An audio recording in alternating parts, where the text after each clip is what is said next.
The awards season has been rolling already, with December being full of releases, and I think Warner Brothers wanted The Mule to be one of the contenders. This is a film directed by Clint Eastwood.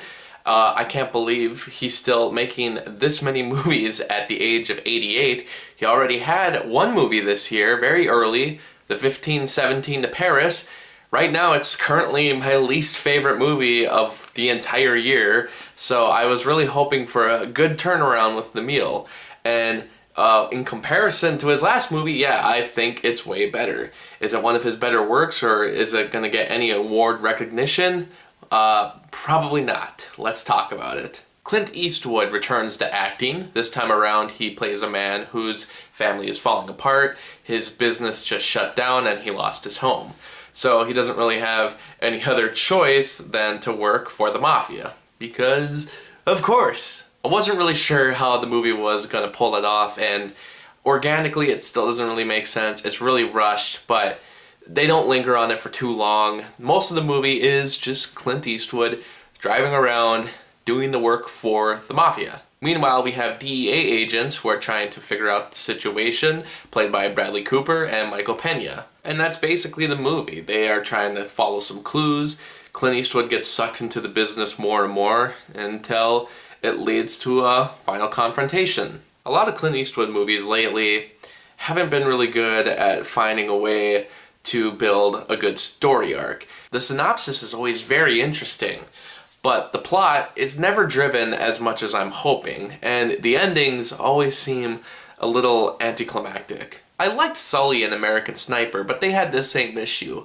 The Mule is no exception. I want to learn more about this character. I want to know what's going on inside his head. I want to know what his motivations are.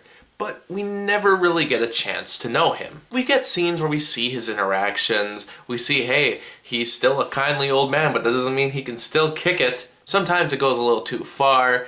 I know this movie has had some calls for racism in it. I suppose I can see that angle. Clint Eastwood's character sometimes will just say things to other minorities, and, they'll respond, hey, you shouldn't say that. He'll respond back, oh, well, I'm sorry, blah, blah, blah.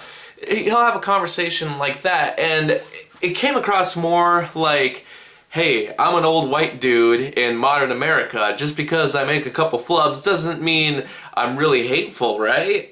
The current climate probably doesn't need a character like that, but I can kind of see why Clint Eastwood portrayed him that way, or if the writer wrote him that way. I can understand it to a degree. Other characters could be made more interesting, like Bradley Cooper and the wife and the family, but we just don't really get enough time. Honestly, a lot of the runtime is spent just watching Clint Eastwood drive. But doesn't mean I didn't like the movie. It's still a really enjoyable watch.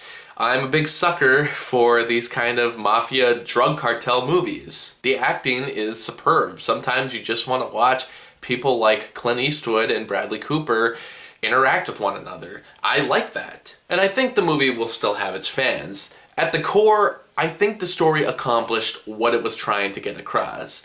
A man who gets too involved with his work, but finally learning from his mistakes.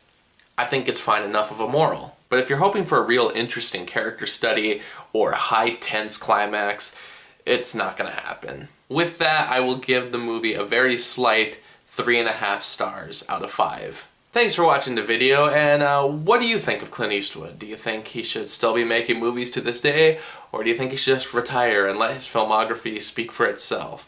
I'll see you next time. Thank you for watching the video. A special thanks to Movie Johnson, Ryan, and Lucas for supporting me on Patreon. If you'd like to be like them and get exclusive access to content and blogs, and even request reviews monthly, please click on the Patreon link, and thanks for your support.